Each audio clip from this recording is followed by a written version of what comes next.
যিসকলে ভাৰতৰ নিমখ খাই পাকিস্তানৰ গুণগান গাই কাকো এৰি দিয়া নহব সবৰে ঠেং ভাঙা হ'ব সবৰে ঠেং ভাঙা হ'ব কেইদিনমান আগতে পেহেলগামত পাকিস্তানী সন্ত্ৰাসবাদী সকলে আহি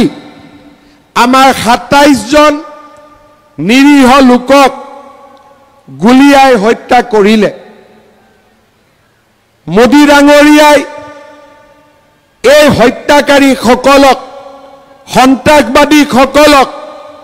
পৃথিৱীৰ যতে আছে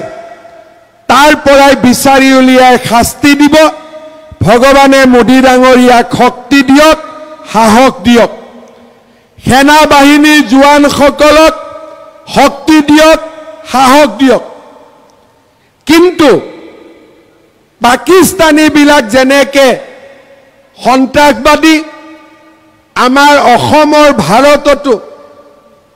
আমাৰ নিজৰ ঘৰতো বহুত পাকিস্তানী লুকাই আছে এই কেইটা দিন ফেসবুকত সোশ্যাল মিডিয়াত পাকিস্তান জিন্দাবাদ লিখাও মানুহ আমি পাইছো 30 জন লৰাক 30 জন ব্যক্তিক আমি এৰেষ্ট কৰিছো মই আজি এটাই কথা ক'ব খুজো যিসকলে ভাৰতৰ নিমখ খাই পাকিস্তানৰ গুণগান গাই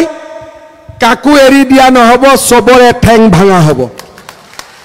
সবৰে ঠেং ভাঙা হ'ব সেই কাৰণে সকলোকে যিসকলে ভাবিছে পাকিস্তান জিন্দাবাদ দি বাচি যাম মই তেওঁলোকক কৈছো এখন লাচিতৰ দেশ এখন চিলাৰায় দেশ আমাৰ দেশক জুনে আক্ৰমণ কৰে লাচিত চিলাৰায়ে যেনেকে কচু কাটা দিছিলে আমিও কচু কাটা দিম আমি কাকো এৰি নিদিও আৰু তেনেকৈ আমি ভাৰতবৰ্ষক সন্ত্ৰাসবাদৰ পৰা মুক্ত কৰিব লাগিব আপোনালোকে ভগৱানক প্ৰাৰ্থনা কৰিব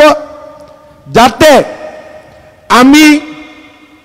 পাকিস্তানক এখিকনি দিব পাৰো মোদী ডাঙৰীয়াক ভগৱানে শক্তি দিয়ে সাহস দিয়ে আৰু আমাৰ সেনা বাহিনীৰ জোৱান সকলক সহ্য বীৰ্য আৰু সাহসৰ গৰাকী কৰি তোলে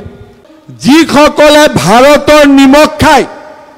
পাকিস্তানৰ গুণগান গাই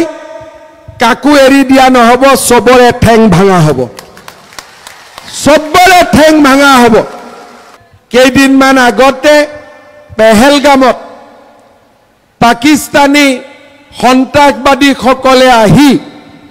আমাৰ ২৭ জন নিৰীহ লোকক গুলিয়াই হত্যা কৰিলে মোদী ডাঙৰীয়াই এই হত্যাকাৰী সকলক সন্ত্ৰাসবাদী সকলক পৃথিৱীৰ যতে আছে তাৰ পৰাই বিচাৰি উলিয়াই শাস্তি দিব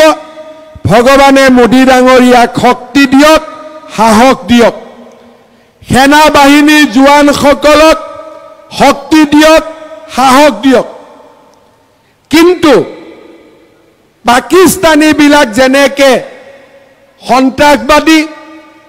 আমাৰ অসমৰ ভাৰততো আমাৰ নিজৰ ঘৰতো বহুত পাকিস্তানী লুকাই আছে এই কেইটা দিন ফেসবুকত সোশ্যাল মিডিয়াত পাকিস্তান জিন্দাবাদ লিখাও মানুহ আমি পাইছো 30 জন লৰাক 30 জন ব্যক্তিক আমি এৰেষ্ট কৰিছো মই আজি এটাই কথা ক'ব খুজো যিসকলে ভাৰতৰ নিমখ খাই পাকিস্তানৰ গুণগান গাই কাকো এৰি দিয়া নহব সবৰে ঠেং ভাঙা হ'ব সবৰে ঠেং ভাঙা হ'ব সেই কাৰণে সকলোকে যিসকলে ভাবিছে পাকিস্তান জিন্দাবাদ দি বাচি যাম মই তেওঁলোকক কৈছো এখন লাচিতৰ দেশ এখন চিলাৰায় দেশ আমাৰ দেশক জুনে আক্ৰমণ কৰে লাচিত চিলাৰায়ে যেনেকে কচু কাটা দিছিলে আমিও কচু কাটা দিম আমি কাকো এৰি নিদিও আৰু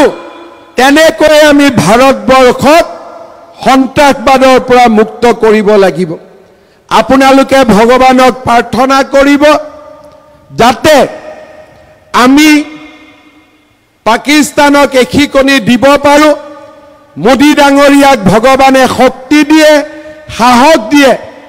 আৰু আমাৰ সেনা বাহিনীৰ জোৱানসকলক শৌৰ্য, বীৰ্য আৰু সাহসৰ গৰাকী কৰি তোলে।